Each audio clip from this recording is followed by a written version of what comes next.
Looking for the latest comic book to add to your collection?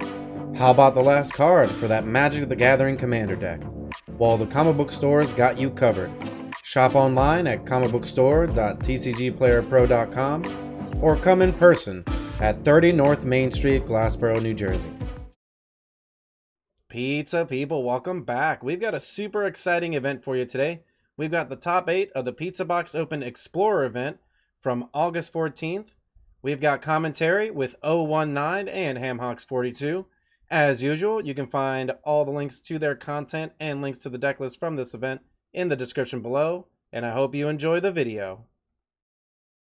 There is something about going up against just full-on Gandalf, playing nothing but Azorius control, ripping that Thought Distortion when they have like 6 or 7 cards in hand, and watching them all just disappear. Right. Oh, it feels so good. There's nothing better, and it's to be seen if it sees more. Now, I will also say that the great thing about Necromancer, as we come into the next game here with Viralata with Exotic Roller playing the Fires deck. Immediately you just said it. Well, turn now, one. It wasn't. Now, I will say, because if you were to go back in time to about 2019 when Throne came out, turn 1 Swamp plus Cauldron is one thing. Turn 1 Takanemu, if you had showed someone that in 2019, they might lose their mind. Right. Because, all the channel lands are pretty fantastic. I'm a big fan. They'd also probably ask what that symbol is next to that red card there, and what set it comes from, and why it's when you describe to them that it's digital only, and they might be like, "Well, that." Exactly, yeah. Or actually, wait. That's from Adventures in the Forgotten Realms. But to say it's like, that's from Dungeons and Dragons. Like, there's a Dungeons and Dragons Magic set. What? Yeah. Wait, and you're gonna make a 40K set? Wait, what? Yeah, what's happening now? But in any event, this is actually what we're watching here is the beginnings of our top 8. Everyone, we've gotten there. We're already there. We're already there. We're here. We're doing it. Amazing. I know, right? I gotta say, we have been at this for a while. I mean, we did have 8 rounds of the Swiss because we did have 105 deck lists submitted. I mean, holy cow. This has been a heck of a field. Some phenomenal plays, some phenomenal players. We've had an opportunity to watch those in action. And at the end of the day, here we are, top 8. And we're starting it off with Viralata, as you were saying, playing the Giganta Rakdos action. Fires deck, yeah. Oh, yeah. Good stuff. God love it. And then, Exotic Roller on Is It Fires with Karuga. I'm sorry. Oh, you were talking about one. No, it's all good. Yeah. No, Exotic Roller's got rocking. So good. Is It Fires. I love it. It's like, Fires. It's like a flashback. It's honestly, it's like going back 2 years. I mean, what a simpler time. We don't have to mention what happened in between there, but something major. I mean, imagine a world where you're able to just enjoy. Look at this, Fires and Invention. Now Divide by Zero is new, but adventure spells. Karuga had not come out quite yet. That's Ikoria, I think, was Q3 or Q4 of that year. Yeah, Ikoria was a little bit later. It was I want to say two sets. I think 3 sets after Eldrin, something like that. But I mean, I had standard decks where both those were together. Yeah. Brilliant. I mean, so much fun. When adventure decks were Team Adventure was the de facto deck. Oh man, yeah, that was. I mean, we've all. Those of us who've been playing since then. That was just the deck. Yeah, it was one of those things where Lucky Clover into Lovestruck Beast and Bone Crusher Giant. Even the Beanstalk Giant saw a ton of play. Beanstalk Giant, what a card! Goodness. Yeah, I thought that card was terrible for so long until I realized the lands come into play untapped, and then when you copy that with the Lucky Clover, it's like I get to search my library for 2 basic lands and just put them out of the battlefield untapped. What is happening? It's so good. Anyway, great stuff. So now the problem here with Exotic Roller is he has the Fires resolved, but the thing is, the whole point of Fires is being able to resolve things that you would. Oh wow! And see, that's what I'm talking about. Why wouldn't you hit the temple? I'm not sure. Temple. Why would you hit the temple, Scry? Does he know something I don't? Why wouldn't you scry pre-draw? Okay. I don't know. Yeah, they decided to go for because the lands don't matter. Oh, because he wanted Activates the den, and that gets rid of Ob. So, all right, that makes sense. Okay. No, that I was a see good now. line. That was a good I line. see the line now. But Yeah, no, and, yeah, and to yeah. be honest, I didn't see it at first either. And I was thinking Temple and then pull Karuga, drop it, but that only would have drawn one card. Yes. Going for the Exactly. Teach with their case in the sideboard, you get to draw 3. So See, like, now here's the thing. all It's right. to be determined, but okay, and that's exactly what I'm thinking. So that's why I would not have maybe taken the same line there. Is sure you get rid of Ob Nicholas. I can almost guarantee he's got another one in hand. It's Yeah. that was exactly my kind of question about taking that line. Mm-hmm. Is the fact that he's running a 4 of. So, I mean, removing one is not, although it might seem appetizing, it's Mm-hmm. not, I don't know. Bone Crusher. Oh, see, I don't know. Bone Crusher's interesting, but It removes one of the Ob Nixilis. I mean, you spend all this effort, you spend everything to get rid of it. How goes the. So you could probably go bring in Karuga and then play it for free and then draw. What do you get? We get 2 cards? 2 cards off this. Yeah, because it counts each other permanent you have with mana value 3 or greater. Okay, that's not bad. So 2 first cards. All right. Okay, and you can actually use the adventure effect of Brazen Borrow there to blink. Oh wow, he could actually. Oh, that's sacrifice. Okay, Yeah. I was about to say you could. Sacrifice doesn't go in the stack. I was about to say you could blink it before he does. Yeah. Okay. Actually, Fires blocks that because they only have 2 spells that they can cast in their turn. They already. Per turn. That's right. Yep, it's 2 per turn, and you can't cast on your opponent's. He did. Turn. He did it. Yeah, that's right. Mm-hmm. Viralata did it during his turn. Did just land. He doesn't care. Yep. Already got 6 down. Doing just fine. Wow, really? Discarding the Borrower is an interesting choice. Okay. I don't know. Oh, claim the firstborn of the Goblin Shaman. That's rough. That's fine. Do you block here? Yeah, let it go through. If I block anything, it's the devil, but it's obviously gonna sack it. But also a noteworthy detail here. Ob Nixilis has that ability where you gain 2 life if you control, I believe, a devil or a demon.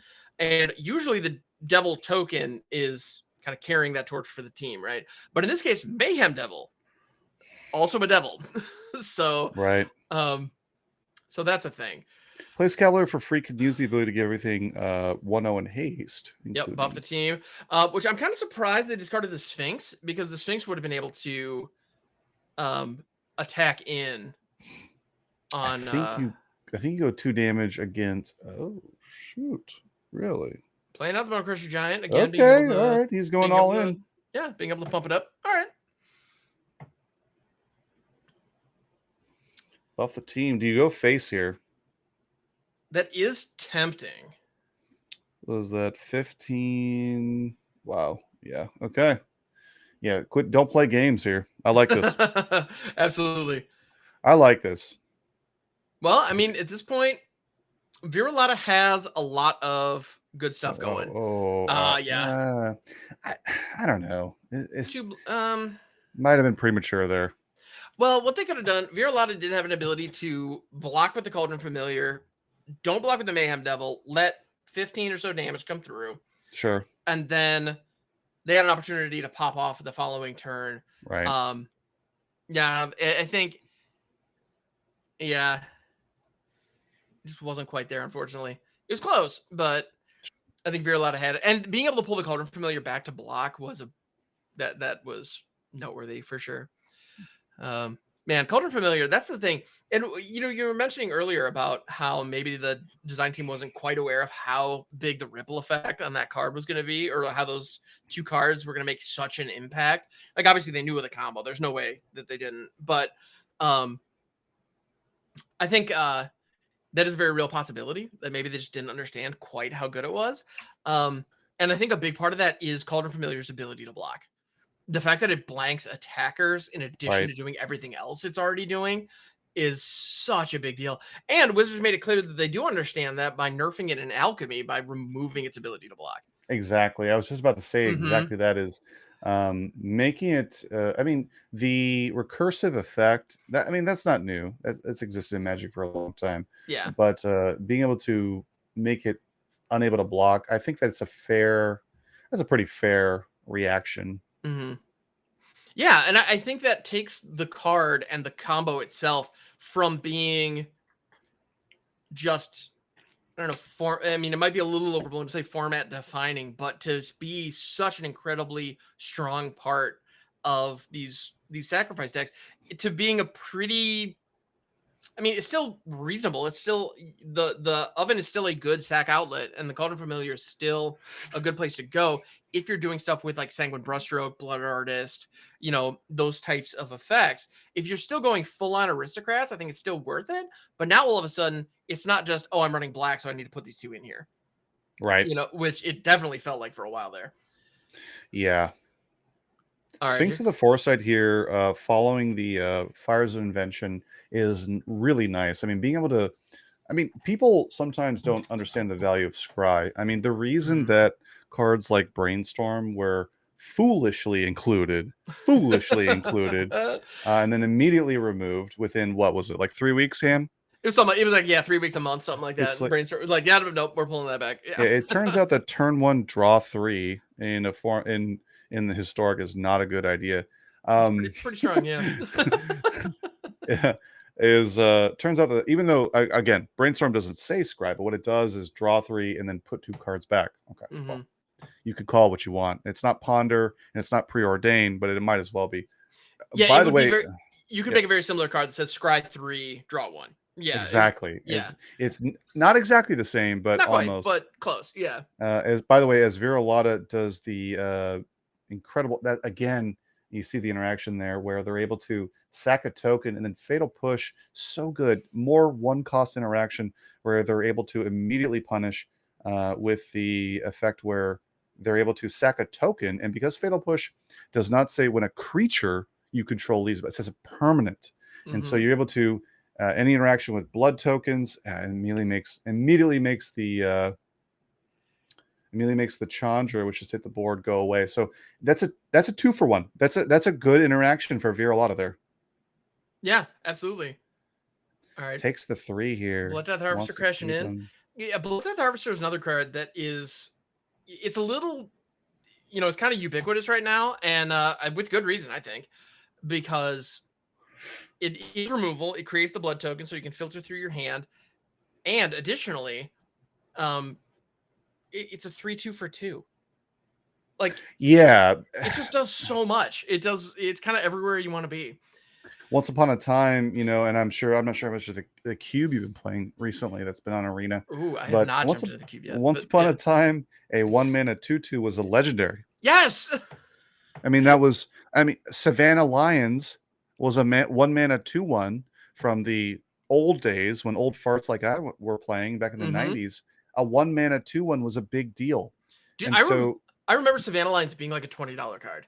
Yeah. And now we're at the point where they're printing a card in standard at uncommon, which costs a nickel, and it's a 2-mana 3/2 that has a hard upside based on a triggered activated ability.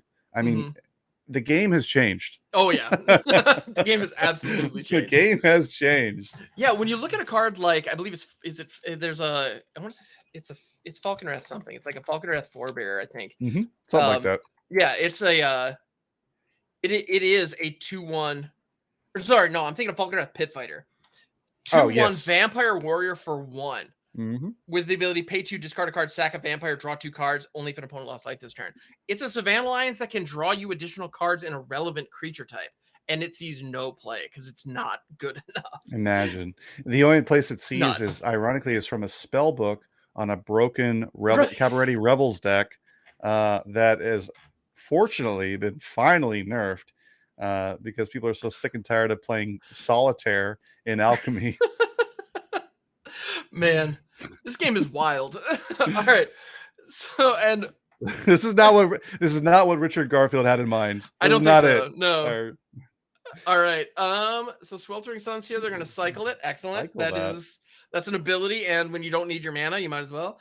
Okay, might as well. That's activate it, go face. Why not? Yeah, crash on in. Yeah, and then he can discard as much as he wants, and you got an Ardawara you don't give a crap about. That Ardawara can hit the bricks. It's not a big deal. Because at this point, I mean, this deck is all about those 5-drops. Like, that's really where it shines, you know? And so there's 5 mana just chilling there. I've kind of played with this deck a bit, and I've kind of wondered if Gale is actually the other right 5-drop there, because there's so many good 5-drops. I wonder. Oh no. Okay. Yeah. Okay. Wow. He saw the Den. Okay. So what it was there is he saw Den of the Bugbear, 2/1/1s, and 2 activations of the Planeswalkers.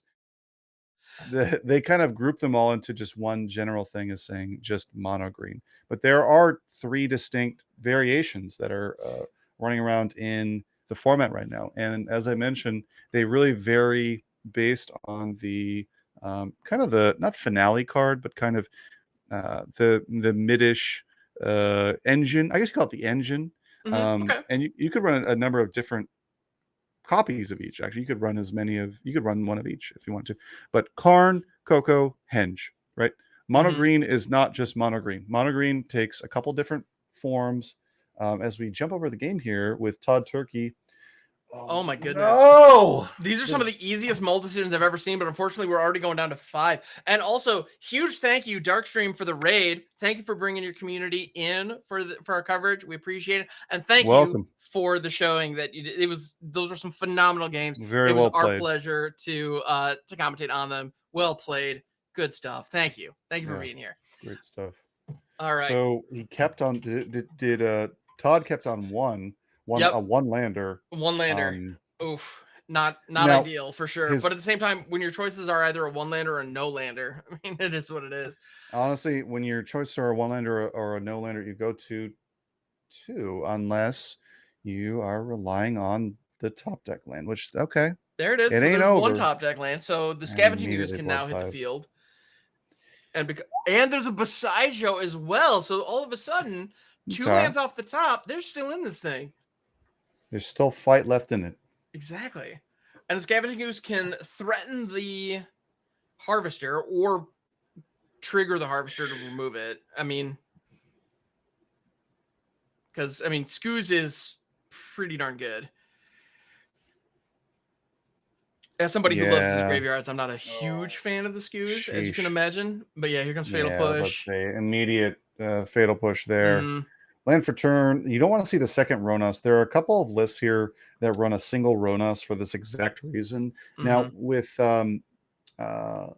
Coco, I mean, percentage what? Oh Lord! And then immediately with the Kalitas. Okay, misses the land drop there. Now, Old Growth can block and survive. Oh wow, it goes attacking. It does. Yeah, I mean, Ronas is online now, so okay. Whoa. Okay. So in this situation, Todd has been very, very short on resources. Starting off the game with only 5 cards, only 1 land. I mean, and Tobit saw that and was like, okay, I gotta go all in and just, they were playing their game, just doing the thing, hitting all their resources and just going to town. But Todd did see an opportunity that last turn to attack with Ronas, but at the end of the day, sees the line there.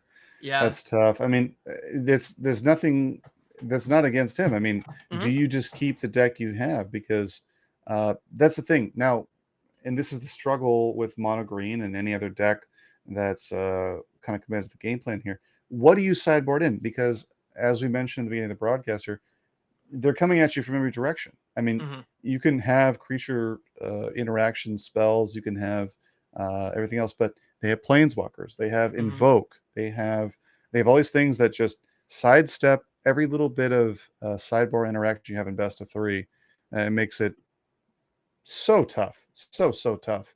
Absolutely. No, it's definitely a challenge. Yeah, I don't know. And so, we saw, Todd didn't make too many changes to the sideboard there, which I think makes sense. And also, so looking at this mono green aggro list, they are only running 21 lands, which definitely how many Kazundas though? How many Kazundas are they running? Oh, good call. The elephant or whatever, the mastodon thing. Doesn't look like any. Really? They have 4 Elvish Mystic and 4 Llanowar Elves. Okay. So I was going to say that's they're another clearly, bold move. Yeah, they're clearly trying to top out at 3 lands or 2 lands even with some mana dorks in play. Because turn 1 Elvish Mystic into a turn 2, Steel Leaf Champion or Lovestruck Beast, that's pretty good. You know, that puts a lot of power on the board very, very quickly. And so, you know, I'm assuming that the Mystics and the Landware Elves are in there to help jump that second turn, you know, Right. because 3-drop is really where green, you know, pops, and that's where stuff gets scary. And so being able to hit that as early as turn 2, big deal. That's what makes Landware Elf and Elvish Mystic so freaking good. Is Well, that's I you mean, get that. I'm sure you've seen this, Ham, is for the fight rigging decks, which are typically either just mono green or Golgari for the most part. Sometimes sometimes 3-color, but most of the time either just mono green or Golgari. Yep. You'll see that they play 1 cost, 3 costs, and 5 costs. Absolutely. You skip the even numbers because your game plan is you're relying entirely on those Elvish. Okay, wow. And they He went with that instead of the Mystic. Yeah, I don't know and that now that he's was going to wise. take the Mystic. Yeah, Now Thoughtseize can he's get the going to take Mystic the out of the Mystic. hand. I would. Oh, I would too, 100%. Because right now, with only Besaijo in hand, You don't have a play next turn. You have nothing to play. getting the Elvish Mystic off the field, they miss their next turn, and if they don't hit a land drop, they might miss their 3rd drop, maybe a 3-drop Exactly. as well. Yeah, this is the danger here, and I know some folks run 2 or 3 copies of Kazunda. Running 0 copies, gosh. Now, what Todd might be doing here, and obviously he's made it to the quarterfinals, so we have to respect the fact that he's made it this far with his ability to cut. But what he's done here by playing a 21 land list and not running any. Help me again, Ham, with the MFDC. MDFCs, yes. The flip lands, whatever. Flip lands, yeah, it's all good. That works. What he's done here is he's manipulating the. He takes Ronus? Takes Ronus. Interesting. That would be very interesting. So Todd did not draw an additional land there. So here comes Besaijo who endures. Here comes the Elvish Mystic right away. It'll be and very has the Tamiya to protect. Yeah, and Tamiya's up to keep the Mystic alive. Well, and I have no doubt that Todd played the, you know, a Hertz Desire, I believe, is the yeah, and there's Tamiya, and that's gonna fizzle the Bone Crusher. And fizzles the Bone Crusher. Oh my god, missed the line again. Wow. I think you probably go. You go ooze. You go ooze, and you eat the 4/3 because you need to establish a board presence too. Okay, I was going to say though, OGG's not bad. It's. I mean, it's less information since they already knew about the troll, right? Information is still an asset, but the thing is, when you have 2 cards, how much of an asset is information? Right, and at this point, if I'm Tobin, I'm not running another Thoughtseize out. There's plenty of other options in hand, I'm sure. Yeah. As we were saying though about the gaming the system though is really what he's doing is he's acknowledging the fact that the shuffler and the hand smoother are what happens is, and by the way, for folks who are new to Arena, what happens is whenever you enter into a game, the algorithm pulls 2 sets of 7 cards and it looks at it and it says which of these has more lands in them or more whatever. It's random. Okay, as they stomp the hits not the Mystic now, but here's the land drop. Exactly. And Todd notably I don't believe hit the land drop last turn, but that was an incredibly lucky draw off the top. Sure, goes there. I would probably have played Lovestruck there because next turn you're presenting lethal. Now you're not. Very confused. True. Very confused by this line here. I guess you could go primal if you pull a land here. Okay. There it is. So land. What do we get here? We get to fight plus primal X and for fight. 3. Okay, good. Yeah, he's got it. OGC is gonna slap her on the Bone Crush, takes you to the face, and Todd does not care. Okay. And there it is. That and yeah, so the hand smoother is. I know the hand smoother is a factor in best of 1. I don't know if it is a factor in best of 3. But yes, you are correct that that is a factor, and that's why you will see best of 1 lists. There are some best of 1 lists that'll run like 12 lands, and you're like, that's absurd. That should never work. But on Arena, sometimes it does. Yeah, you know, it's pretty gnarly. And I don't think that's exactly what Todd's doing here because the truth is, this deck is running 8 main deck 1-drop mana dorks. Sure. And so flooding out, and this is, you know, green is capable of doing a lot of things. This is definitely an aggro deck. You know, the goal is to get as much power for as little mana as possible. And we see that with Old Growth Troll being, you know, 4 power for 3. You've got Lovestruck Beast, 5 for 3. Steel Leaf Champion, again, 5 power for 3. Like, it's all about, you know, cheap efficiency. And so hitting a lot of land drops, like if you're in a ramp situation where you have, you know, Ulamogs and Ugins that you're trying to reach, you know, get to, sure, you want to have 26, 28 lands in that thing because you want to hit them every single turn. But this deck, if it hits its land drop every single turn, it's probably missing an opportunity to get creatures on the board, especially later in the game. So yeah, my only contention. Oh boy, as he keeps a 4-lander with an Elvish Mystic. Here comes the Thoughtseize. Let's see. Does Tobit he's gonna take Lovestruck.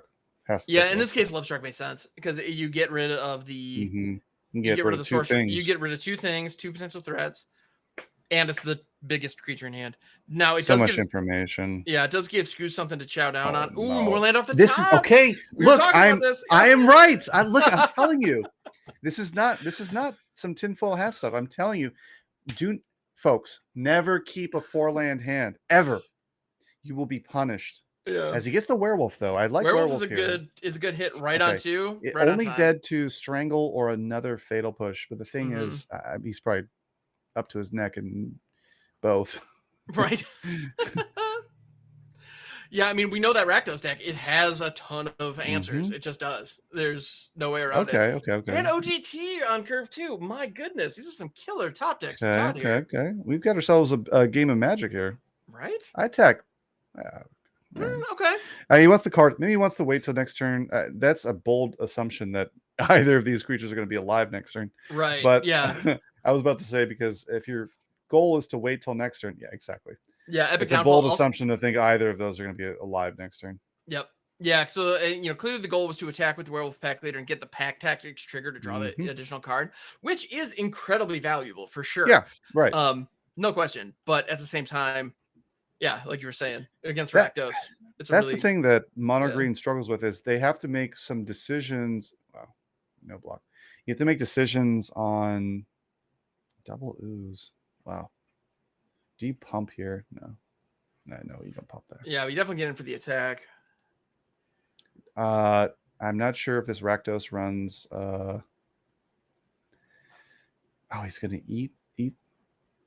Okay. They are looking. Okay, sure. Okay. Todd's That's probably the right up. move. I was just about to say if they do. Okay.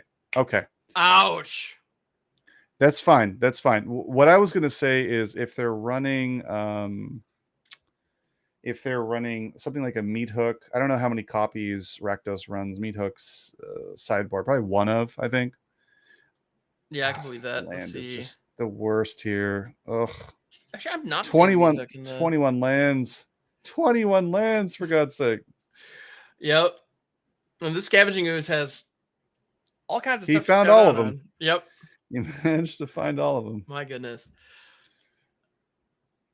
Yeah, and that extinction event was especially devastating, as you saw, because Todd's board had only 2 drops, and Tobit was sitting on a 3-drop. So it was and this Chandra is going to just comfortably get rid of that Scavenging Ooze, and Bone Crushers are just going to town.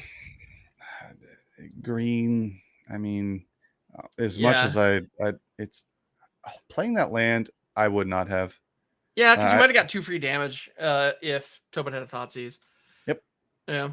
I mean, it's not much, also, but you got to take what you get. The other thing is information is just keep your opponent guessing. They don't know what you have. Why play it? What benefit does playing that land do you? Unless, oh God, Head of a Devil. It's the one thing they had. Jeez. Options are limited. That will help. That will definitely help. That will help. Yeah, collect a company off the top for ToddTurkey. That was exactly what they. I mean, that was probably the best draw they could have had there. Is Chandra at 7 though? Is he just dead because of Chandra at 7 ultimating? Oh, they downticked Chandra previously, so no, I think that's. I believe she's at 2 here. Oh, God, Kali. And just, oh my goodness. Wizards of the Coast, you have to. They keep. They're like, let's put more modern and Lovestruck can't block. Yes, it can. No, you don't own a 1/1. It can block. It can't attack. Can't attack. You're right. I'm sorry. Yep. You're right. No worries. You're right. No worries. Yeah. So no, Lovestruck is So these are 2 good attacker or 2 good blockers. Lovestruck step in front of the Bone Crusher, and then Steel Leaf can eat the token. Oh, does he have? He's holding Fatal Push, isn't he? Hovering over that concede button. Oh, don't there concede. it is. No. Yep. Nice try, bud. Listen, Yep. look, it's not. Look, if you guys remember, we have to run this back, okay? Because I've been victim of this too. Just Yeah. a handful of incredibly rough draws there at a couple of key moments, and yeah, That's that was tough. I that. mean, again, Yeah, respect to both players. They played very 100%. well, but just, I mean, sometimes it comes down to things out of your control. And it looks like Icarus is swinging here for what appears to be. Quite a bit. Yeah. We got a Hive of the Eye Tyrant as well as a 1 Mayhem Devil and 2 Mayhem Kiki copies. Which oh my goodness, and the Mayhem Devils trigger each other as you sacrifice them. Oh gosh. Yikes. Okay. Looks like we're going to game 2. It looks that way. Yeah. Because that's going to be 2 Mayhem Devil triggers, one off the token that sacrifice itself as well as the other, and that's wow. Yeah, Reflection of Kiki Jiki. Still awesome. Oh, that's right. Yeah. Yep. Yeah, you know, they keep printing cards to make this even better, and they're like, for anthologies, what should we print? And they're like, how about the best top end card for Rakdos in Modern? What's my way to just bring that in there? Yeah. Kalitas, welcome. Exactly. It's like, oh, but it's going to be fine, right? We're bringing Supreme Verdict in for Zori's Control. Meanwhile, like, part of the issue with, yeah, you know, and part of the problem that I think Ziggy was commenting on this previously is Zori's Control wants to go for like 1-for-1 in the early game and in the mid game, but you need to have mana up to actually be able to counter stuff. When you're getting beaten to death by 2 drops that have 3 power, right? Like, by the time you have any counters up, your opponent has just established themselves. So there's nothing left to counter, at least anything meaningful. And so then you need to have your board wipes. But like you were saying, we have, you know, a board wipe of Supreme Verdict does a great job of dealing with creatures. Yeah, Sure. and yeah. But what about the artifacts that are over there pinging you constantly, or the planeswalkers that are now available that are upticking for value every single turn? And what about the sagas that if you don't counter you can't counter the ability of Fable the Mirror Breaker dumping out a 2/2 after a couple of turns. You can counter a bunch of petty low cost cards or hit a sweeper, but the problem is this: unless you have interaction with an enchantment plus a sweeper, right, which most players do not, at some point that saga is going to resolve. That's why sagas are so game warping in the same way that if you can imagine a world, for those of you who are new to this game, imagine a world where planeswalkers did not exist when they were first introduced. People were in an uproar. Looks like here Icarus has a nearly perfect opening hand. I mean, good God. Cauldron Familiar, Witch's Oven, Double Fable Passage, and the Mayhem Devil, plus Woe Strider just for good measure. So I mean, at this point, Viralata has the turn 1 Thoughtseize, right? I mean, that's definitely what you want to see. But yeah, the oven is 100%. Take the oven. It's the right choice. Yep, it's the right choice. Absolutely, all day, no question.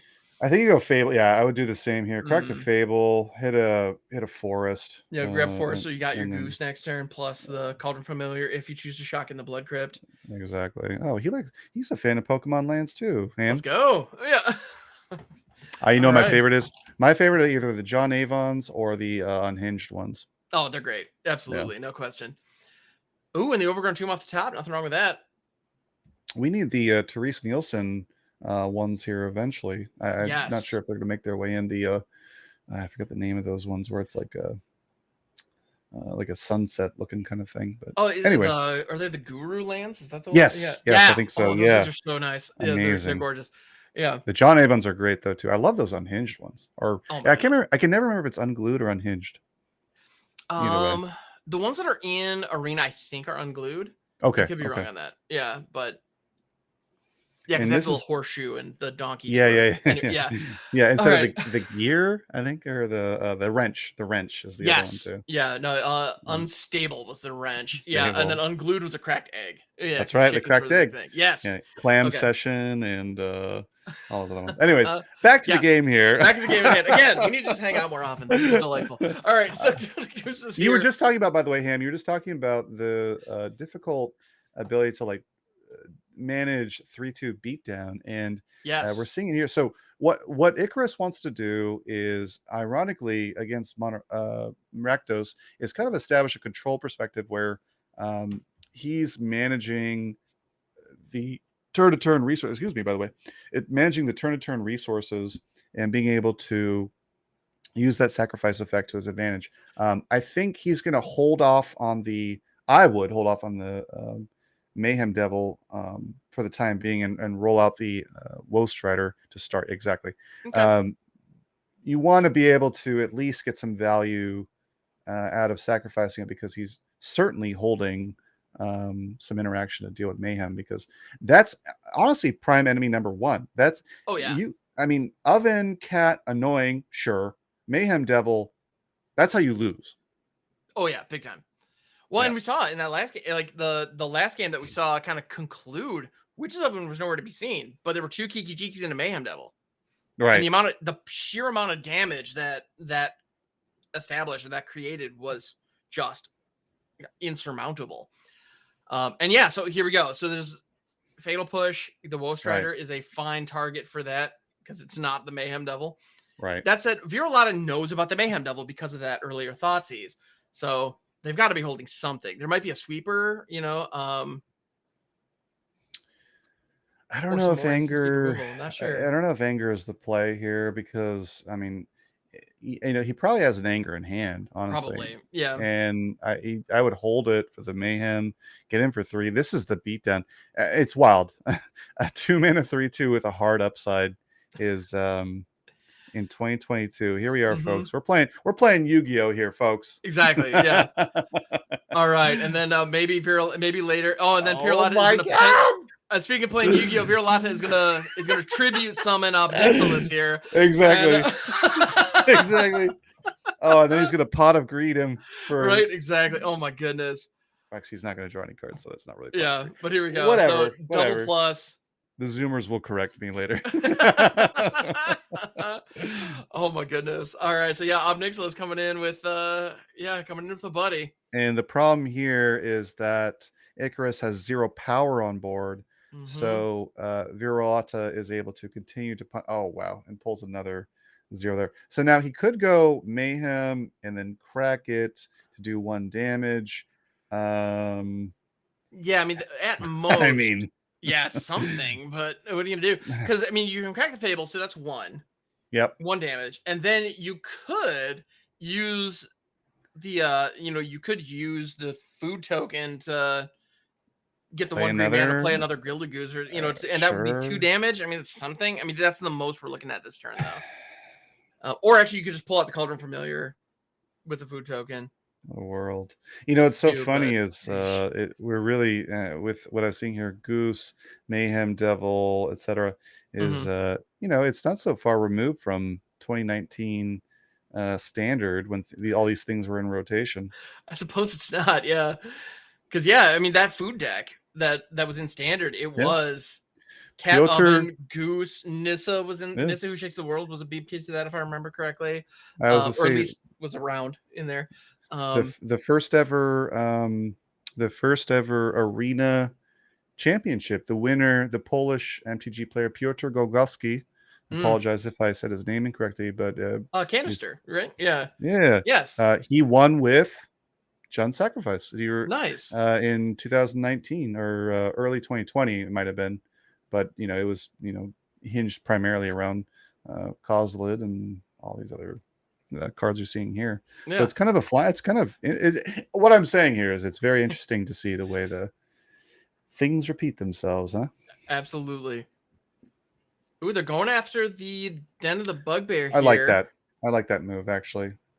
Can he also sacrifice? Yeah, I like that. Sacrifice that. Get rid of the Den. I like this. This is a great move. Yeah, get rid of the... When you have a free shot of creature land, you got to take it. Absolutely. Yeah, it also makes you wonder if activating Den was the right move. Why wouldn't you, is hold it back on defense potentially, and then force them to tap down on their turn? Oh, that's okay. That's worthless. I was it's a little unfortunate here. Yeah. I don't know. What's the argument for holding back Den of the Bugbear to defend as opposed to, because now you're tapped down, nothing to play, and both of your planeswalkers are ass up. Yep, exactly.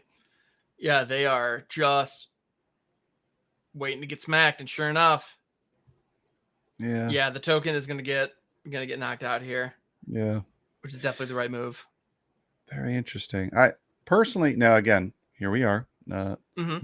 Not in the top 8. Not yes, exactly. But I would have probably held the Den as a defender against Mayhem. Yeah. Well, and Viralata here is, you know, they had the pedal to the metal. They were holding everything. Oh my goodness! And Okay. Icarus with a Okay. huge heads-up play, choosing not to discard and claim the firstborn. It's not over. Yeah, absolutely. Choosing not to discard. Sacrifices. Oh no. Yeah, choosing not to discard the firstborn to Obnixilis, taking 2 damage, then getting an opportunity to sacrifice it to Croxa, Sure. which prevents 3 damage or 3 life loss. So, all right. And at this point, the Gilded Goose is also a food factory, which we can't forget. Right.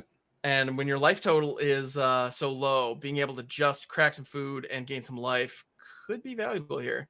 I'll say this: if Icarus does not pull an oven, Viralata still has a line here. But the moment he top decks an oven, and by the way, has he? I'm not sure if he's pulled any yet. So the percentage has got to be high. It's He's got to going be to pull decent, one yeah. relatively soon. It's getting worse and worse for Viralata by the moment. Indeed. If he does top deck, so if he top decks another.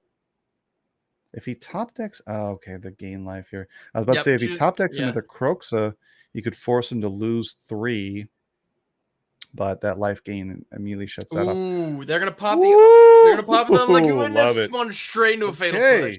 Brutal.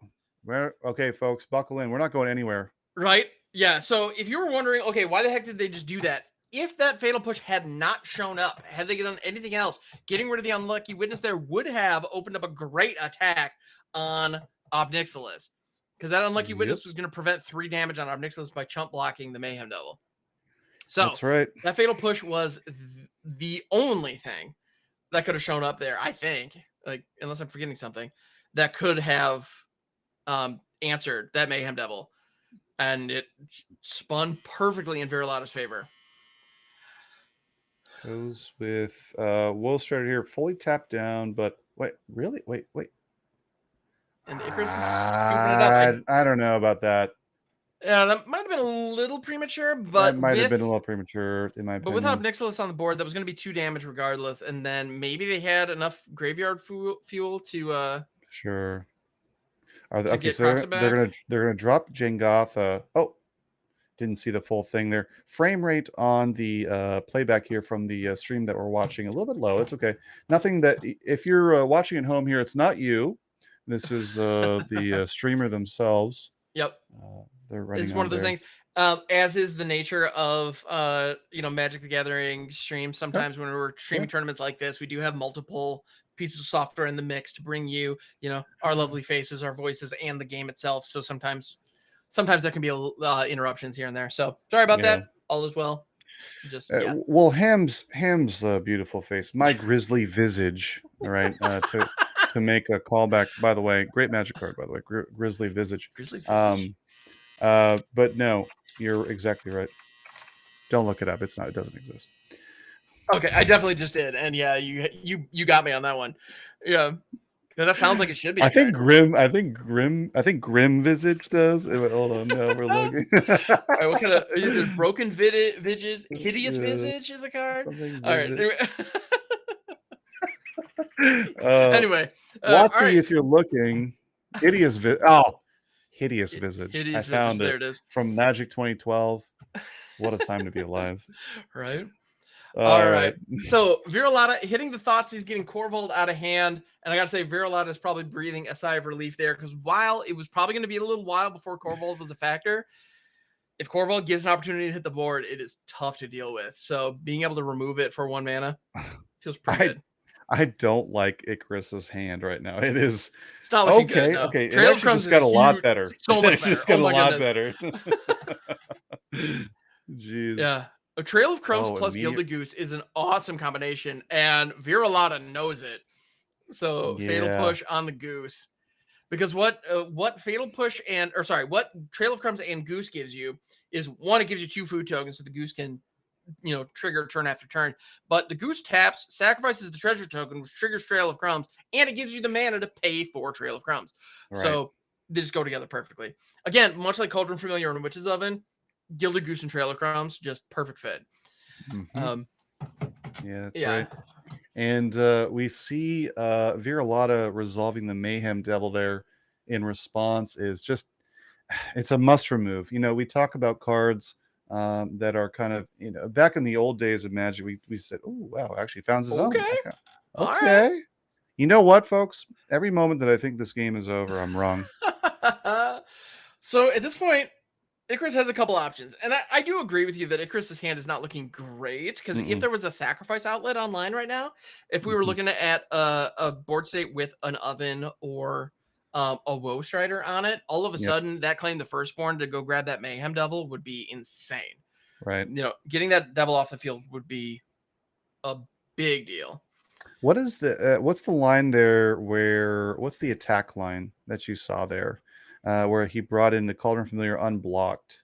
So was it attack and then threatening what? I mean, what card? Did I miss something there? What that was it looks like Icarus was hoping that Viralata would block just to put the Cauldron Familiar in the graveyard and give them an opportunity to sacrifice a food. Yeah. So it's the classic move where oh, wow. the sack player doesn't have a sack outlet, so they're hoping their opponent could be their sack outlet. But Viralata was not buying it and instead just took the one. Now, also interesting, Icarus chose to accept the trade of the Mayhem Devils. Wow. Which I don't know that I would have done that. No, not based on the fact that you have no cards in hand and full information from your opponent, because your opponent knows what you have. You're not going to trick them, you know, beyond that. And Mayhem Devil is the engine by which you are going to win this game potentially, if you have a chance to do it. Yeah, and on top of that, I mean, Mayhem Devil, while yes, it is a very powerful piece for your opponent, there's no question, but having the Mayhem Devil live on Viralata's side also makes his claim the firstborn relevant.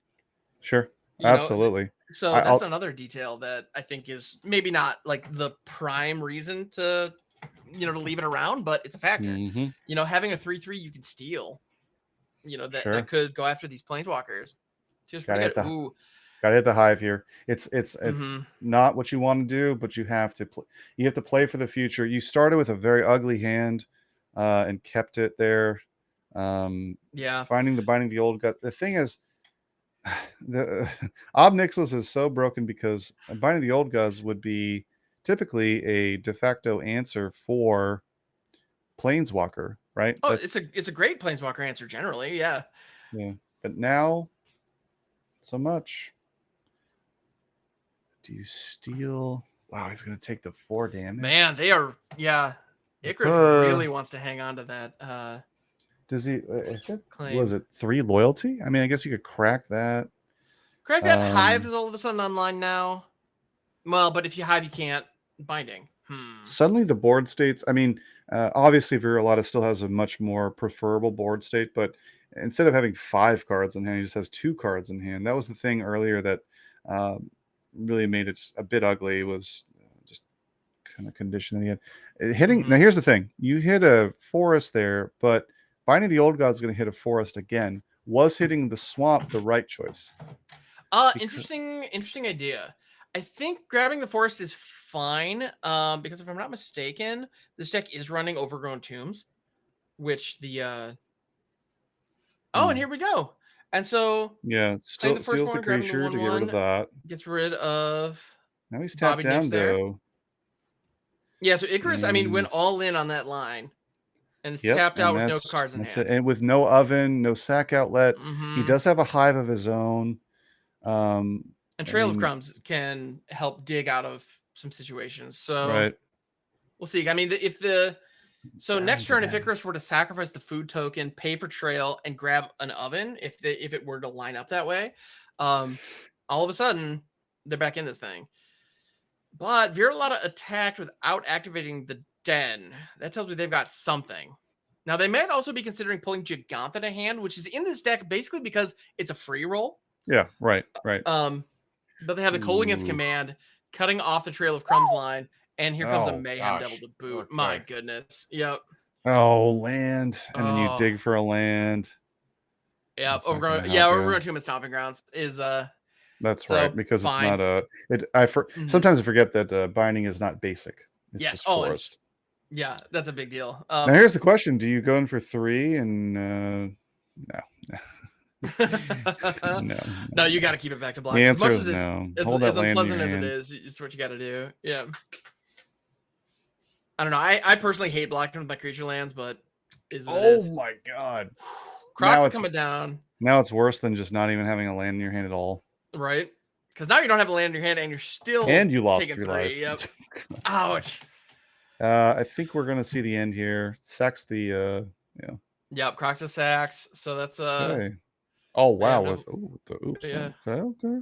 Throw Is the that oops me? open. Is that Okay. me? I know, Ham, you were giving me a little bit of grief because I I had a mean, I little bit of suppose. a little Yeah. bit of oopsie guy. I, I do it out of fun. I hope you guys you all understand. I do it out of fun, not out of Absolutely, yeah. vitriol. Well, yeah, and here comes Croxa coming out of the graveyard. Mayhem Devil's going to be the Mayhem Devil and Yep, the that's Goblin are going right. to be able to That's swing enough. in. The Hive of the Eye Tyrant is going to be able to block the Devil. So I Right. think Icarus is going to be able to hold on here, but for how long? Next turn, he's gonna be able to activate Den. He's got a Kroxa as a non exotic. Oh, Oh, and a land off the job. That's definitely game over. game. Ouch. It's the good game. Yeah, good work, Viralata. I mean, at the end of the day, both players, again, both players were playing great Magic. Pizza people, are you enjoying the content? Don't forget, subscribe to the channel. It's free. Hit that bell icon as well. That way, anytime any of our new content comes out, you're able to see it right away. Hey, leave a comment down below as well. Tell us what you're going to play in the next event, or tell us what you're enjoying about the video. Don't forget, check out the description too. We've got tons of great content down below. And on top of that, we're going to have our tournament schedule too. So get in on it. Hope to see you. I have one of each booster box from all the major sets forward in cold storage in a closet. And my goal is eventually, because I'm working backwards in time here, I'm trying to Nice. have one of each booster box. And for the next acquisition, I'll tell you what, I'm going to the comic book store. Heck yes. Oh, that's fantastic. And I gotta say, that sounds like an incredible collection. And also might just very well be your retirement fund right there. Like, because my goodness, that's that's What do we incredible. got? What do we got going on here for the final? All right, so here we have Toby versus Viralata. So this is Rakdos aggro versus a more traditional Rakdos mid-range action. We're going to see a lot of Thoughtseizes, a lot of Fatal Push. It's going to be part of the deal. And here we have Toby firing off a Thoughtseize. Take a look at Viralata's hand, and we've got Claim the Firstborn, Fatal Push, and a Deadly Dispute. Of all those cards, I would be most concerned about the Deadly Dispute, but with nothing to sacrifice, it's not really doing much. And Toby, knowing that the Blood Tithe Harvester was coming down, the Claim the Firstborn was a threat, because being able to pull the Blood Tithe Harvester and then sacrifice it to a Deadly Dispute would be pretty rough. Yeah, I was kind of questioning the decision there, but I think what these opponents are doing is they recognize what the other is intending on playing, which is holding a hand with a significant amount of removal. Oh wow, as the Blood Tithe comes down, and they're trying to. Now we're seeing gameplay here where they're dodging around each other's awareness of the decks they're playing. Now they both are extremely familiar with their opponent's deck because it mostly emulates the thing that they themselves are playing. But the subtle nuances, as you mentioned, things like the inclusion of Mayhem in a different kind of line of sacrifice emphasis, is definitely going to change the way they try and run this out here. Oh wow, very interesting that he chose to. He waited until second main to use the Fatal Push. Is going to take that 3 damage. Those are the plays that change the game, I will say. Absolutely. Taking 3 damage may seem insignificant at this point. Wow. It adds up. Yeah, Oh, man, I it mean, adds up. yeah, it's going to add up. Wow, do you activate Den there? Wow. Could have activated Den. There was a Blood Tithe Harvester that we weren't necessarily aware of, but it's here now. Gigantha was also an option, but here comes Obnixilis. Okay, which is definitely, we have seen Viralata do some amazing stuff with Obnixilis today. So Right. I can appreciate just taking the aggressive stance and just going for it. So all right. No, Yeah, Obnix is one of those cards that it did turn out to not be quite as good as some of us had hoped when it was first spoiled. But at the end of the day, it can still apply pressure to your opponent's hand and and their life total. And I it's doing think that here. honestly, I think the whole casualty keyword in general is incredibly well balanced keyword. It just like exert and a number of other keywords that don't see a ton of play. I mean, there's a couple of Glorybringer and stuff like that, but Yeah, I mean, there's a bunch of like keywords that are kind of like relegated to minimal usage, casualty, right? I'm not yeah, yeah. misspeaking. Casualty Okay. is the yes, where you sacrifice something to. Yeah, and Yeah. I don't. I think, like you said, we all expect it to be explosively unfair. Oh wow. Okay, immediately hits the Chandra there. Okay. Okay. Here comes See, the that's bend. All right. see now here's the danger, and I think Viralata knew this, and this is what I was about to say before he emptied his hand there. He opted to go all in on the double Obnixilis, which exposed him to Den being activated. Um, What? yeah, I mean cat plus elk. Yep. Okay. All right. Hey, well, and the creature lands are also great for picking off planeswalkers because a number of them, like the Hive of the Eye Tyrant, have evasion. But Den of the Bugbear is especially equipped nicely to deal with Ob, especially if you can get rid of that Devil token, which Toby was able to do, because it puts 2 bodies on board. So depending on how you've casualtied your Obnixilis token, I mean, in this case, it had enough loyalty, so both creatures had to go after the one. Right. But if you were to use, say, an Unlucky Witness to get the casualty, all of a sudden you'd be looking at most a 2 loyalty token and a 3 loyalty main, or even a 1 loyalty main, depending on if you down-ticked it. And all of a sudden, Den could just pick them both off. So, like, there's an opportunity there. And it looked like they were considering using Chandra to get rid of the Cauldron Familiar, which, I mean, Viralata has the Deadly Dispute in hand, but the Blood token would be a fine target for that too. Yeah, that $2.50 common. Check your bulk, people. Yeah. Check your commons. Jeez. Okay. Oh. All right. Wow. What a line. Yep. So getting rid of the cat, ticking Obnixilis down to 1. So even if Viralata wanted to sacrifice Obnixilis and create a devil token, they cannot do that anymore. But they do have a den of their own, as well as a Hive of the Eye Tyrant. Now, at this point, the only thing in a graveyard that's meaningful is the Cauldron Familiar in Viralata's own graveyard. But here comes the Deadly Dispute. It's going to create a treasure and draw 2 cards. Oh, no. More sacrifice outlets do not benefit them here. I mean, sacrifice cards are good if you have creatures to sacrifice, but not currently. Play the land. You can activate either now. Activating Den, I think, makes sense of the 2. If those are, in fact, sacrifice cards that are in Viralata's hand, that does produce a 1/1 body. Yeah. That could be potentially stacked if they choose to keep Chandra around. This is an interesting position for Toby because they are at 11. While they are in a good position here generally, the trade the trade makes sense, I think. Honestly, any opportunity to get rid of activated lands. I mean, once those rotate, that'll be very interesting. What an insane injection into the meta was activated lands like that. They've my goodness, absolutely. In my opinion, honestly, they have morphed the format more than I think Planeswalkers did back in the mid-aughts when they were introduced. Because I mean, particularly Den and Hive, right? Those 2 are huge. Yeah, Den and Hive are fantastic, and Hall of Storm Giants as well. It has seen quite a bit of play, and as just a control finisher, it's very strong. There are a number of control decks I'm sure you've seen, Ham, where they run 0 creatures, and you ask, "What's your win condition?"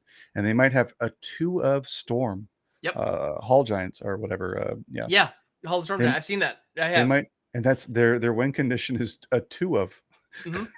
and No. it's like, well, how? What is that? How is that really That's gonna it. That's work? the And whole it thing. does. Like it can. Like, Yeah. granted, we've reached a point now where threats have become so fast, like we were talking about earlier. I mean, even like Tenacious Underdog alone is capable of doing some really incredible stuff to shake those decks up, because it's one of those where even if you deal with it with a Faithful Absence or some kind of board wipe like a Doomscar or a Depopulate, it's still going to be coming back and it's going to be drawing me cards when it does. Like it's just so yeah. So control decks are in kind of a rough spot right now, but you're absolutely right. I mean, yeah, I've seen those where it's just like I'm running 12 board wipes, 10 counter spells. I have my 2 Hallstorm Giants, handful of bounces. Before Divide by Zero got banned out of Standard, that was also a key piece, to go grab the 1 mascot exhibition in the sideboard. That was, also going to be Right. a win. Yeah, Yeah, it's exactly. nuts. Well, and it's funny too, because a lot of people, it's easy to look at Adventures in the Forgotten Realms and think, yeah, that was kind of a miss. But Deadly Dispute, Creature Lands, we've got, I mean, there are a couple of other, the Planeswalkers were kind of a miss in general, but Right. and dungeons weren't as good as they could have been potentially, but the creature lands alone are Right. are enough, enough of Right. an Right. impact, I Right. think. Anyway, but we got a great game, and here I am flapping my gums. So Thoughtseize is going to go after Viralata's hand. We got 2 cards in it. At this point, Viralata needs. Ooh, up next. Yep, I'm getting Hit up boot. Nicholas. And this is 100%. in a very good back and forth here. I would have said in the very early game that Toby is the de facto leader on board state, and now based on the condition here, the only thing that Toby has a strong advantage here. Oh, well, he's going to activate that. I was going to say the Ooh, strong yep. advantage here is the fact that he has more activated lands capable. I mean, even if they were to remove one of them, he has 3. Yeah. Well, that's exactly why Viralata did not attack with the Mayhem Double there. Because if that Mayhem Double were to come in, one of those dens was probably going to get activated in trade. Sure. And yeah, and Toby's got the creature lands to spare. Sacrifice it. Okay. Yeah, the oven's And then online. we Mayhem hit the Double's doing its cat. thing.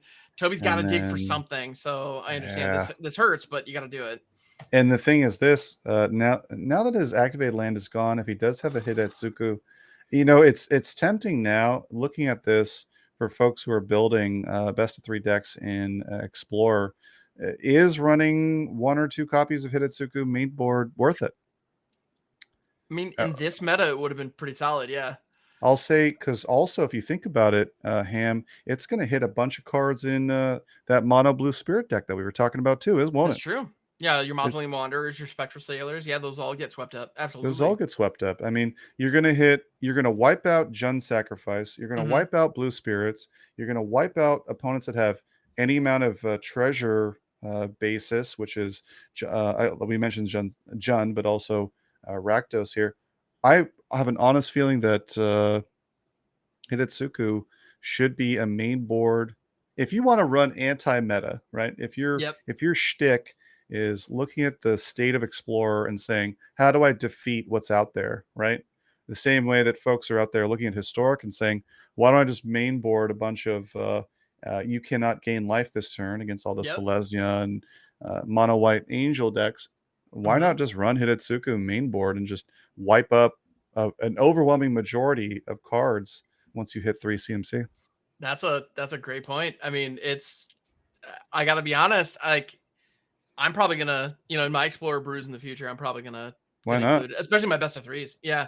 Yeah. Because best of 3s where you see a lot of this. Yeah. And then it's an enchantment. So assuming it doesn't get countered, it's uninteractable for most decks. I know I have built decks, because, much like yourself, I do try to find weird, janky ways to approach different scenarios. And I'm always trying to find the next great thing. And one challenge that I took upon myself, I believe one of my viewers challenged me to it actually, some months ago now, was to actually build around Hidetsugu, with the goal being to actually get, so Hidetsugu's backside, the creature side, starts off as a 3/3, which the earliest you can generally get it down is turn 5, maybe turn 4 if you ramped a little bit early. But you're not getting it down at a time when a 3/3 is having, it has a particularly good impact on the board generally. Right. But it has this ability where if it deals damage, you put a plus counter, and if it has dealt 10 or more damage, your opponent loses the game, regardless of what. But it has to be that turn. It's not like an infect counter where it adds up, or a poison counter where it adds up. It's all one turn. So you have to find some way to give it double strike and boost its power somehow, to do some kind of weird shenanigans. And it was very difficult to make that work, I'll be honest. But every now and then we did find it, because we're running 4 Hitotsugu main in that deck because it's the build around, right? Right.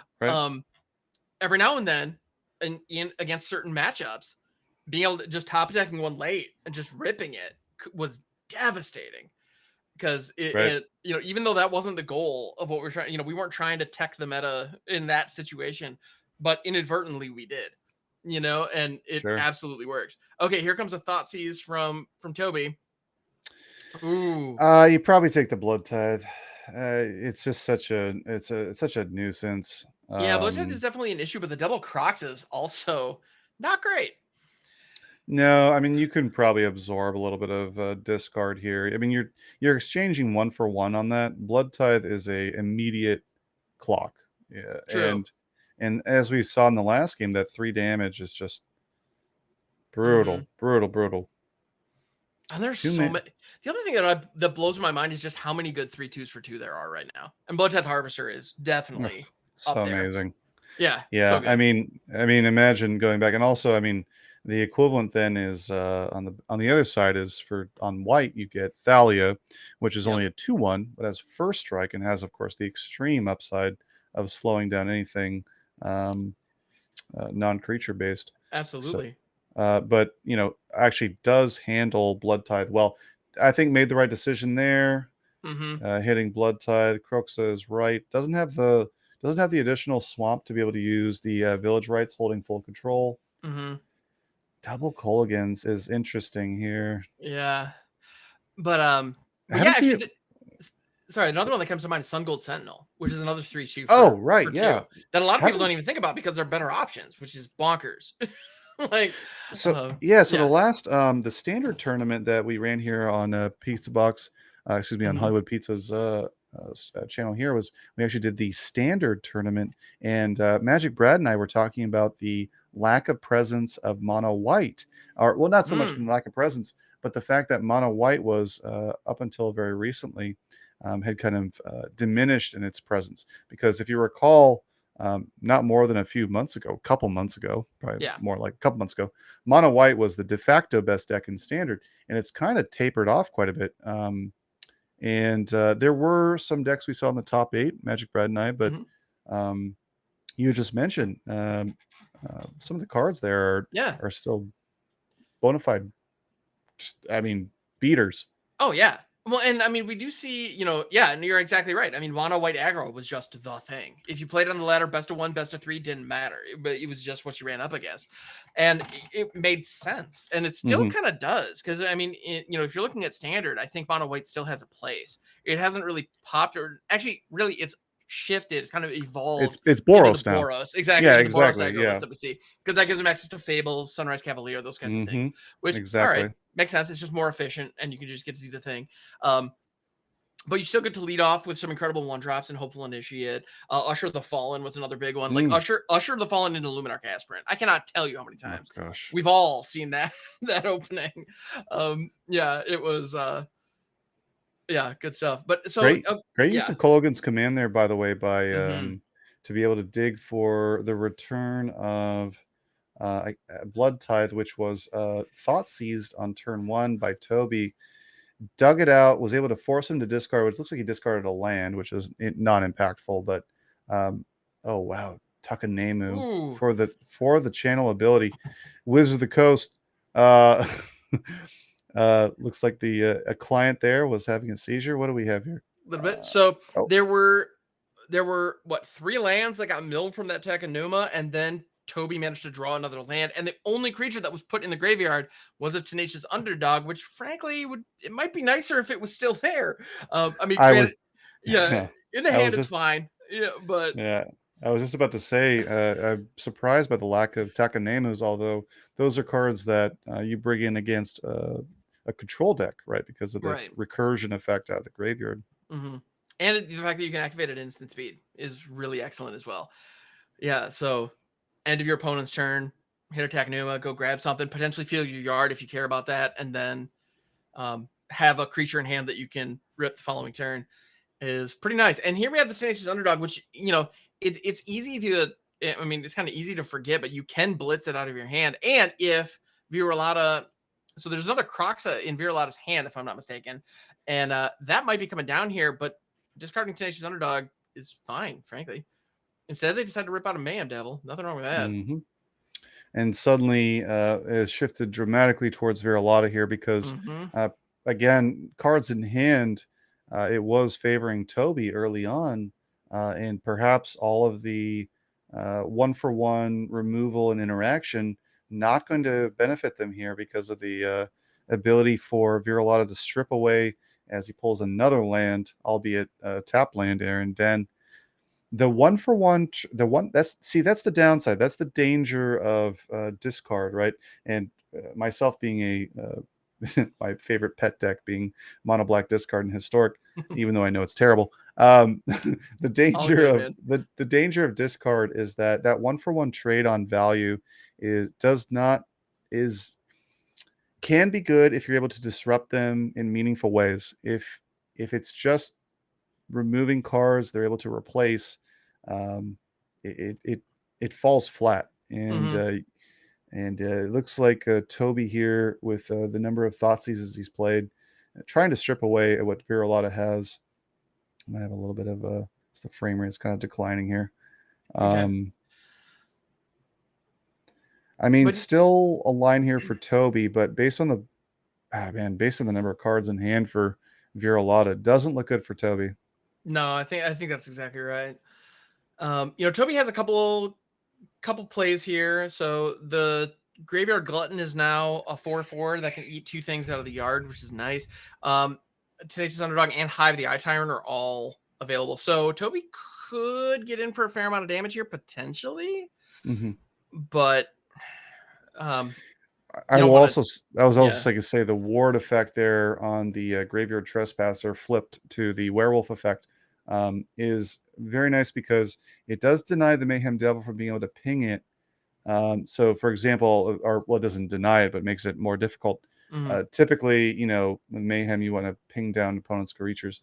I think it's either on the front side, it's a discard a card. Is it the same on the flip? It is the same on the flip. Yep. So with the Graveyard Trespasser or the Graveyard Glutton, whatever faces up, it's ward discard a card. So if you have 4 things to sacrifice, yeah, I mean, you also have to discard 4 cards to kill the Graveyard Glutton with Mayhem Devil. It's not easy. Yeah.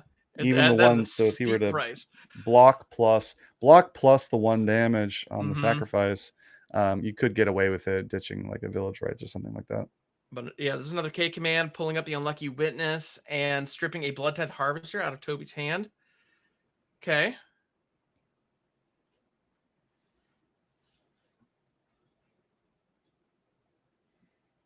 Toby considering the Hive the Eye Tyrant. I think that is, I mean, that's an option. Yeah. Chooses to go for it.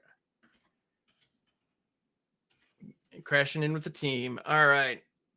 So Graveyard Glutton can get the Blood Tithe Harvester and the Mayhem Devil. It's going to ping for 2. Hive the Eye Tyrant can get rid of the Deadly Dispute just for good measure, I suppose. That also is minimizing Croxa fuel for later, which is something. That is significant. Yeah. Yeah, getting rid of those non-creatures out of your opponent's graveyard might not feel like a big deal, but sometimes it really can be. So it might be the exact condition I was talking about here. Yep. Willing to pay the cost here to sack a creature. Chooses Croxa, which is interesting. I would have chosen one of the duplicate 2 copies of. Oh, okay. I'm sorry. There it is. Okay. Yeah, discarding Village Rites for the ward, discarding Croxa for the blood token. Yeah. Got it. Yep. Now I see that. All right, so that actually does with Toby at 20. Yeah. I mean, it gets the biggest resource that Toby had off the field. However, we're looking at a Hive, 2 dens, and there's also that cut to ribbons in Toby's graveyard, which we can't forget. That could be, I mean, especially like if Toby gets a couple more attacks with the Tenacious Underdog, and but here comes Croxa already. Wow. Right, able to escape it. No cards in hand. That is a 6/6 that you have to respect, and you're losing that. In addition to the 6 damage of it attacking, you're losing 3 per turn. Oh wow. Okay, yeah. You can hold back. You Yep. can hold back the team, but your opponent has 4 cards in hand. He's gaining card advantage every second here. Absolutely. So, you know, a second ago, this was looking like Toby had kind of the edge if the game went a little, you know, went on for a little bit longer because they were able to chip in for more damage. But Yeah. just with that Croxa escape from Viralata, I mean, I think that It's crazy. that has definitely changed things. And when a board state has more or less reached parity, like we're seeing here, Right. usually whoever has the most cards in hand ends up winning the game, and that's Viralata comfortably here. Yeah, and you know, a thing that will kind of stabilize Toby significantly would be if he does top deck a Fatal Push, right? Because uh, despite the fact that Croaks is a big nasty 6/6, its CMC is 2, and so Fatal Push would hit it without having to sacrifice anything in response. However, the line here, unfortunately, is going to have to be a double block on Croxa, which is an ugly block that Toby doesn't want to have to do, but I think has to.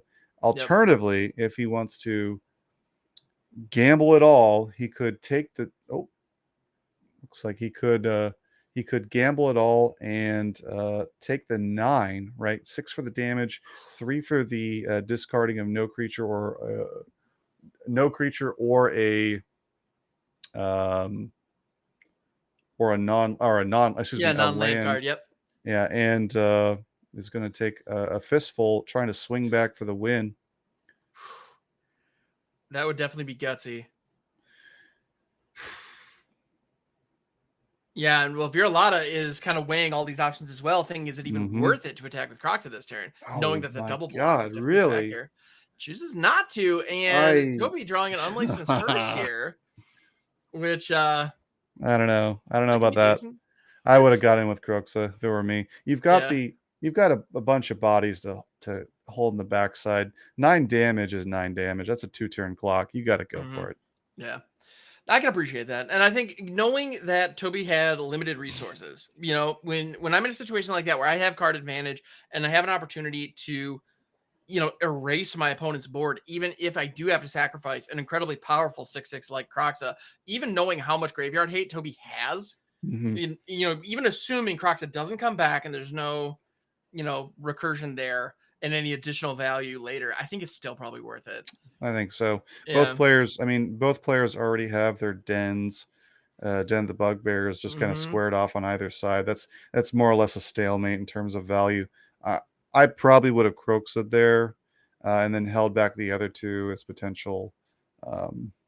Because now exactly that. Now you're in a position where it's just you're allowing your opponent to develop a board state you don't want them to. Yeah, the hearse isn't super threatening at this point, but if it goes unchecked for a couple of turns, it could be the deciding factor. So yeah, Viralata has an opportunity to possibly put some screws to Toby here with Croxa. But if they don't, Toby's still at 17 life. You know, even with no cards in hand, you're guaranteed 3 life loss on a Croxa attack. So okay, nice. Ooh, here comes the Deadly Dispute on the Unlucky Witness. Okay. Oh my gosh. Yep. So okay, so you want and there's a Claim the Firstborn in the that might be it. The stack. I think that that might be it because he'll be able to sack the food. Yeah, they can sack the treasure king. Sack the treasure. 9, 3. That's it. No, wait. 9, 3, 12, 16. Oh, and then he'll be able to get the one more. No, it'll be 16. Okay, let's see. Is there another follow-up here? Because if Viralata has a Village Rites or a Deadly Dispute, then it's over. Because you attack with the squad and then sack the Bone Crusher Giant to get the trigger. And Toby is 2 mana shy of being able to activate the Hive and block with it. It won, so anything here, he's dead. Yeah, any kind of sacrifice to get the Mayhem Devil trigger, any... Yep. And I will do it. That's going to do it. Whoa. Wow. And this was the finals, everybody. This was it. This was all the marbles on the table, and Viralata takes it down. Wow, now that was a grindy top 8, right? Tons of Rakdos, plus we had a variety of other different decks as well, including mono green which is one of my favorites. But congratulations to Viralata for taking down the event with Rakdos Sacrifice, and congratulations to all our competitors as well who made the top 8. I want to give a quick shout out to all of our players overall who play in all of our events. We had a special time with this event here today. Everyone was streaming, just having a blast, and it was just a really great thing to see with our community. But big shout outs as well to OhOneNine, HamHock42, who just did phenomenal commentary of the top 8, and as well to both of our casters previously, Ziggy and Ham, who also did the first half. But I want to thank you, the viewer, for making it this far into the video. If you haven't already, hit that subscribe button, bell notification, like the video, leave a comment down below on what you thought about our top 8, or if you'd like to participate in any of our events as well. In the description, you'll find a link to all of our tournaments. We host 3 a month, and they are all free to play with cash prizes, so definitely get in on that. And I hope that you stay cheesy.